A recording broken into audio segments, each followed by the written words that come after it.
Hello again, everyone, and welcome back to Reddit Aliens. I'm John, and as always, thank you so much for being here. We've got a good topic today, so let's blast off.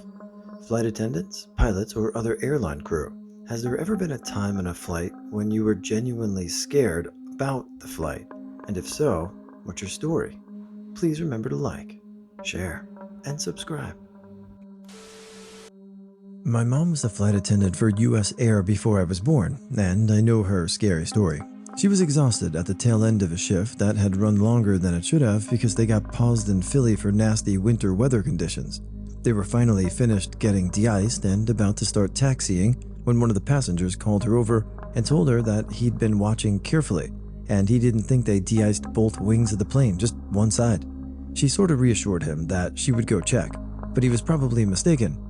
And then, even though she was really tempted to wave it off as a jumpy passenger, she went to the pilot just to check. Well, passenger was correct, and the plane was only half de-iced when they were getting ready to leave. If they'd taken off like that, it probably would have been disastrous. Mom told me that even thought it didn't happen in midair. It was her all-time scariest moment during her tenure as a flight attendant because she knows how close they came to a very dangerous situation, and she knows that she almost didn't stop it from happening, even when warned. I was a navigator in the Air Force, does that count? One time we were stuck between a thunderstorm and the Iranian border, ended up having to fly through the thunderstorm. Another time, we had a fire on board and a lot of the crew left their oxygen regulators on full blast while we were dealing with it. After about 45 minutes, I realized we were almost completely out of liquid oxygen and had another 2 hours left to get home. I was flying home from Georgia, the country, after volunteering there for a year. The last month of my service was a total cluster. During that time, I fell up some asphalt stairs and knocked out one of my front teeth, survived a taxicab wreck in which the presumably drunk driver decided to drive us off a cliff, went hitchhiking to the nearest city, the preferred mode of transportation in the villages, got thrown out of the slowly moving vehicle in a dark alleyway, and got roughed up by 4 Georgian dudes until a concerned citizen stepped out into the street and probably saved my life. So, I was all nerves on the Turkish Airlines flight from Istanbul to Chicago O'Hare. This was December 22nd, 2013 if I recall correctly. Chicago was in the midst of an especially nasty blizzard, and as we came in for a landing, the plane began quaking and quivering with the occasional heart-stopping jolt of turbulence. People were screaming and crying. I was perhaps even more terrified than anyone else, but I sat there grinning like an idiot, gripping the armrest so tightly that my knuckles went white. The Turkish girl next to me began experiencing a full-on panic attack. She unbuckled her seatbelt and started pacing up and down the aisles as though she were looking for a way off the plane. One of the English-speaking flight attendants told her to sit down. She stared at him, a total blank. Then he raised his voice and shouted, "Sit the F down." The girl was dumbstruck. She sat back down and buckled her seatbelt, totally catatonic, gazing into the fabric of the seat back in the front of her. We landed safely. I nearly cried with effing relief. I hadn't slept in 36 hours or so. All connecting flights had been canceled and everyone was bitching at the airline representative about how much they needed to get home to their families. No, you don't understand. I need to get home in time for Christmas. Well, no shit. I waited at the back of the line, and when I was told that my flight had been canceled, I said that I didn't care. I'd just catch a bus the next morning or something, no worries. The dude was so relieved by my passivity that he set me up in a super posh hotel for the night, where I used a functional Western toilet for the first time in almost a year. Midway through the night, the fire alarm went off and we all were evacuated from the hotel. Given the luck I'd been having, I was shocked that the place didn't burn to the ground with me in it. The following morning, I caught a cab to the bus station. My cabbie had an accent that I thought I recognized. I asked him where he was from. He was Georgian. Fortunately, there were no cliffs for him to launch us off of. Then, I took an 8-hour Greyhound bus back home, which was another type of terror altogether. I mean, it almost sounds like a movie as far as all the stuff you went through to get home, but you got home, and a really cool story to tell. I was an aircraft electrician for the Army for a number of years. One of the first systems you learn about after getting to your unit is the APR-39. It's a radar laser detection system that is integrated with other systems to tell crew if they're being tracked, when they have been locked, and what direction incoming is actually coming from. All of this is related through an archaic display of the worst synthetic voice you've ever heard.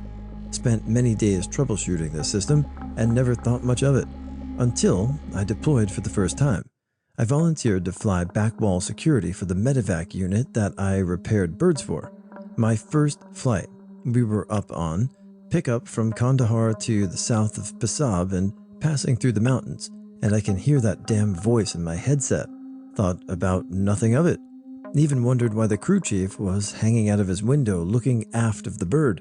It didn't dawn on me till after we hit a very steep left dive and the chafe and flares firing from our right that we had just been locked and fired at genuinely scared the crap out of me.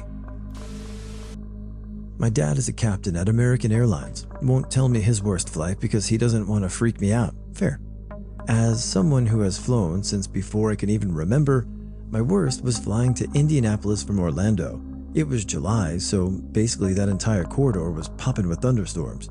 We got put in a holding pattern over Indy for 2 hours, then diverted to Louisville for fuel. Normal enough? What's not normal is in the half hour it takes to fly to Louisville from Indy, a line of thunderstorms had popped up over Louisville. We're coming in for approach, and I can see the way the clouds look outside the plane. I'm a meteorology nerd, and knew that meant wind shear, and in the area was starting to form. As we came in to land, a gust of wind hit our plane, almost knocking us sideways. Pilot pulled the throttle back so hard for a missed approach. So cool now, we were back up in the thunderstorm-filled sky. We're hitting severe turbulence at this point, and people are praying, holding hands and crying. The captain brings us back around and absolutely plows it into the ground and basically says, "F your wind shear." I've never been so happy to get on the ground. Was on a high school trip, flying back from Vancouver to Toronto at night, probably 1999 I think, on a now defunct airline, Canada 3000. Anyway, we're approaching YYZ and it's a bad thunderstorm. No one really cared. We're all 17 years old with no real care. Until the turbulence started. It was fun for a bit until the plane started dropping. You know that feeling on a roller coaster where your stomach moves up to your throat? Yeah, that. And not quick ones, like a few seconds of dropping at a time. So that wasn't fun. Then we tried to land, and what felt like the 11th hour, pilot pulls up quick, and we go for another loop, still mad turbulence.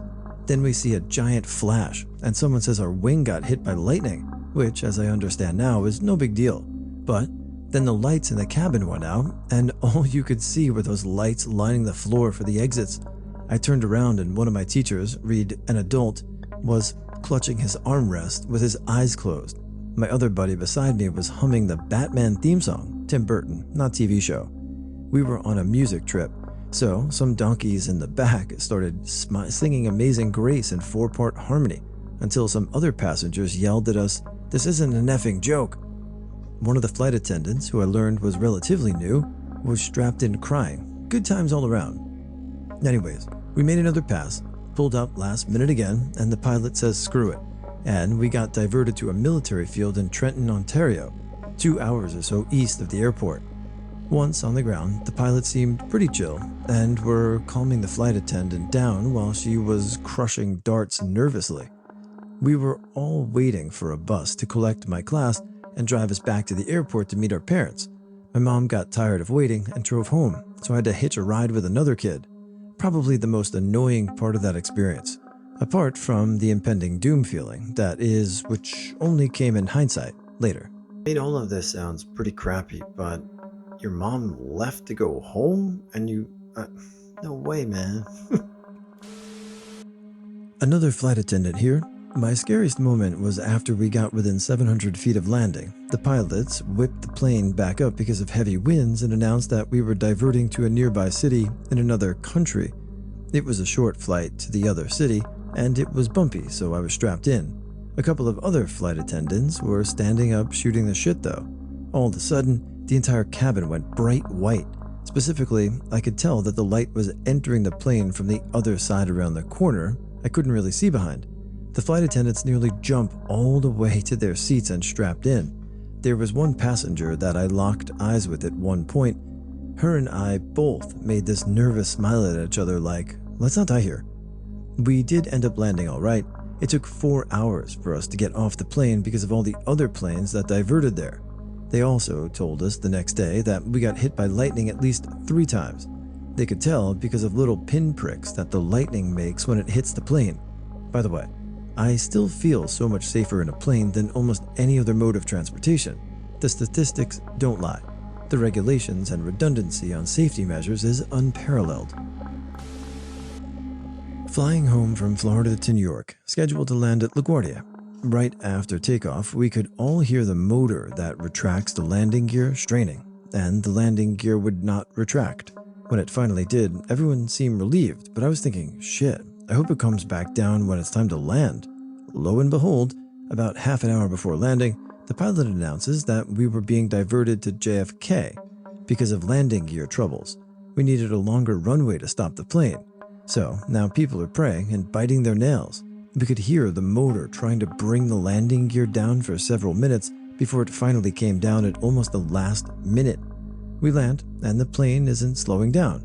We hear all kinds of horrible sounds, smell smoke.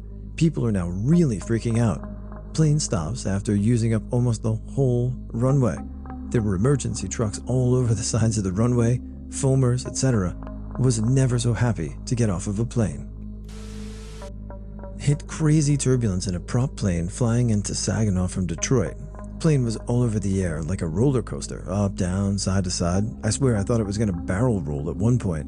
Seemed to never end, but was probably only really a few minutes. Time kinda slowed down. My girlfriend and I were the only 2 people on the plane who weren't Marines going to some Marine thing. Those guys were cracking some pretty dark jokes while I contemplated my time on Earth. That tracks. Having flown privately and commercially with fellow Marines, we do say horrible things on takeoff, in-flight, and landing. It's not right, it's not cool, but misery loves company. Dumb grunts. P-3 aircrew, 4-engine prop plane the Navy uses for patrol here. Nighttime in the middle of the Pacific can get really black. On a moonless night, you'd look out the window and just see the abyss. We had to fly through a typhoon because we didn't have the gas to go aground. Our mission commander, note, not a pilot, kept us on station for our full duration, despite the pilots and the radar operator. Me and my primary duty was safety of flight and obstacle avoidance, telling him we should leave hours ago. The mission was stupid too. There were like 3 merchants in our area, so nothing critical at all. It's time for us to go off station, and the mission commander cheerfully says, "All right, Lord Nad, get us home." I tried plotting a couple routes around, but flight told me both times we didn't have the gas. This typhoon was massive. It would have taken hundreds of miles of gas we couldn't spare, so our only recourse was through it. Imagine looking at a wall of deeper darkness blotting out what little stars you could see, bright flashes of lightning periodically illuminating the clouds, and being told you're going through it in a 50-year-old plane held together by the cheapest parts the government could get. I still remember the carefree tone he used too, like, "Haha, I just effed us over. Now, nothing now takes us through Satan's asshole in this Cold War relic maintained by high school graduates." I've flown through hurricanes before, and it's not too bad.